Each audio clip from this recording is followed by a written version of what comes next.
Lahat nakaabang sa Kalokalike. What's up, Bakla people? Sinong artista ang pinag-awayan nyo?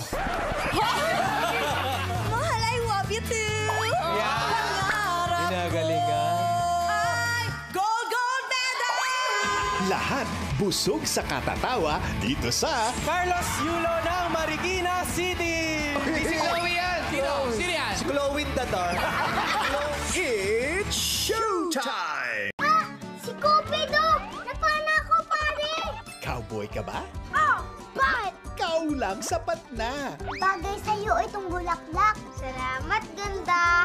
Ikaw lang the best magpasaya. Strict pala ng parents mo, no? Pag sinatanong mo siya, makaldag talaga siya. Noong araw ng puto. Going Bunit! 5:45 p.m. Bago mag-TV Patrol. Mahirap tong tanggapin sa'yo, pero hindi na siya yung apong kilala mo. Boss, ano po yan? Sabihin mo sa akin alin dyan ang totoo, alin ang peke. Ito po ang totoo. Ito. Wala naman po ako nakikita pagkakaiba. Sa ganyang paraan natin maloloko yung pagbebentahan natin ito. Tuluyan ang napunta si Takboy sa kasamaan. Nagsasalita ng ganyan. Sana lang po yung mga taong pagbibentahan natin yan. Yung mga taong nangangamkam sa kaba ng bayan. Huwag na po sana natin biktimahin yung mga taong tumaasa lang sa isang tragis santukan. Nakasalalay ang lahat ng mga plano ko sa kamatayan mo.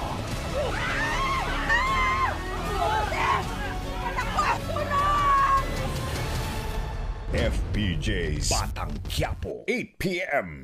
Mahigit 50 milyong piso nawawala. I'm sure may accomplice yun. Anong gagawin mo pag nalaman mo kung sino yung magnanakaw na? Ako bahala. Bilang Chief Finance Officer ng kumpanya na to, ako mag-iimbestiga. Hanapin mo yan. Alam mong ayokong niloloko ako. Kuhang-kuha ni Tyrone ang inis ni Kung Iris. tinatamaan ang ego mo, hindi ko na responsibilidad na punan lahat ng pagkukulang na nararamdaman mo. Pirma mo na annulment natin. Nakikiusap ako sa'yo. Pirma mo na. At ang tahimik na buhay ni Jasmine bubulabugin.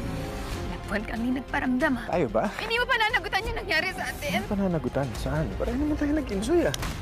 3 buwan kang buntis. Asawa kita. Kesa mapunta ka sa iba, mamatay na lang tayong lahat. Lavender Fields, 8:45 p.m. Ngayong Martes. Sa akin pong pag-alis, si Vice President Rafael Sagrado ang papalit sa akin bilang Pangulo. Sa pagbibitiw ni Eliazar bilang Pangulo. Lilinawin ko lang, I'm holding the country's top position dahil meron tayong kapamilya ibinagsak. Lolo Lazar deserves it. Hindi niya nga sinabi na hindi ako ang sumaksak sa kanya. Tapos bababa siya sa pwesto niya.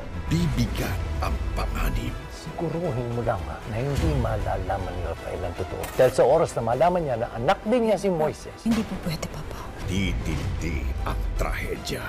10 milyon, Diego. Isipin mo ng mission accomplished to. Labas mo na yung bata. Wala! Sinabing wala!